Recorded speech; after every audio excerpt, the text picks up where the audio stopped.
احنا في أعلى قمة في شبه الجزيرة العربية. البريك ضاع.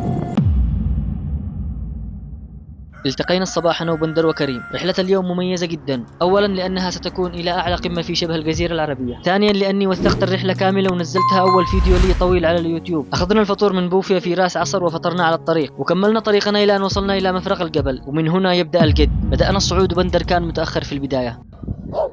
خليه يلاحق هذا اللي هنا، لما يجي فكيه خليه يلاحقه.